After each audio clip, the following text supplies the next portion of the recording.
So ఈ రాబోయే కార్తీక అమావాస్య 20వ తేదీ నుండి దశ తిరిగే రాశులు మెయిన్ గా మిథున రాశి వారు ఎవరైతే మిథున రాశి మృగశిర నక్షత్రం 3-4 పాదాలలో ఆరుద్ర 4 పాదాలు పునర్వసు 1, 2, 3 పాదాల్లో జన్మించారో వాళ్ళకి రైట్ టైం స్టార్ట్ అయింది.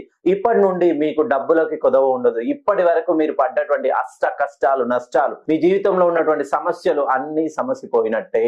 నా దగ్గరికి మిథున రాశి వాళ్ళు రీసెంట్ గా ఒకరు కరెక్షన్ కి వచ్చారండి. వాళ్ళు 2002 నుండి ఒక దగ్గర స్టేబుల్ గా జాబ్ చేయట్లేదు. ఒక దగ్గర నుండి ఒక దగ్గరికి, ఒక దగ్గర నుండి ఒక దగ్గరికి, ఒక దగ్గర నుండి ఒక. మిథున రాశి వాళ్ళకి వీళ్ళ స్వభావం ఏంటంటే తప్పును తప్పని ముక్కు సూటిగా స్వభావం. ఏదైనా అది తప్పు అంటే తప్పు అనే చెప్తారు. వీళ్ళు చేసేది మంచి పనైనా అది ఇతరులకు చెడుగా కనిపించి ఆ చెడు ప్రభావం మీ పైన చూపిస్తుంది. వీరి పైన ఈ ప్రభావం ఉండడం వల్ల వీరికి ఉద్యోగంలో స్థిరత్వం ఉండదు. ఆస్తి పాస్తులు ఎంత కూడబెట్టినా ఎప్పుడూ తరిగిపోతూనే ఉంటాయి. వ్యాపార పరంగా వ్యాపారం ఎవరైతే ప్రారంభిస్తారో పార్ట్నర్షిప్ లో చేసే వ్యాపారాలు అన్ని అనతి కాలంలోనే ఆగిపోతాయి. కుటుంబ సభ్యుల మధ్య ఎప్పటికప్పుడు పరస్పర కల్లోలాలు, ఆందోళనలు, ఆరోగ్యపరమైనటువంటి సమస్యలు పిల్లల విషయంలో కానీ, భార్యాభర్తల విషయంలో కానీ, తల్లిదండ్రుల విషయంలో కానీ అనూహ్యంగా కొత్త రకమైనటువంటి ఆరోగ్యపరమైనటువంటి సమస్యలు మీ జీవితంలో తలెత్తాయి. ఒక్కసారి మీ పేరులోని సంఖ్యాబలాన్ని సరిచేసుకోండి. మంచి రైట్ టైం స్టార్ట్ అయింది. అక్టోబర్ 19న వక్రగతిలో కర్కాటకంలోకి గురుడు వచ్చాడు.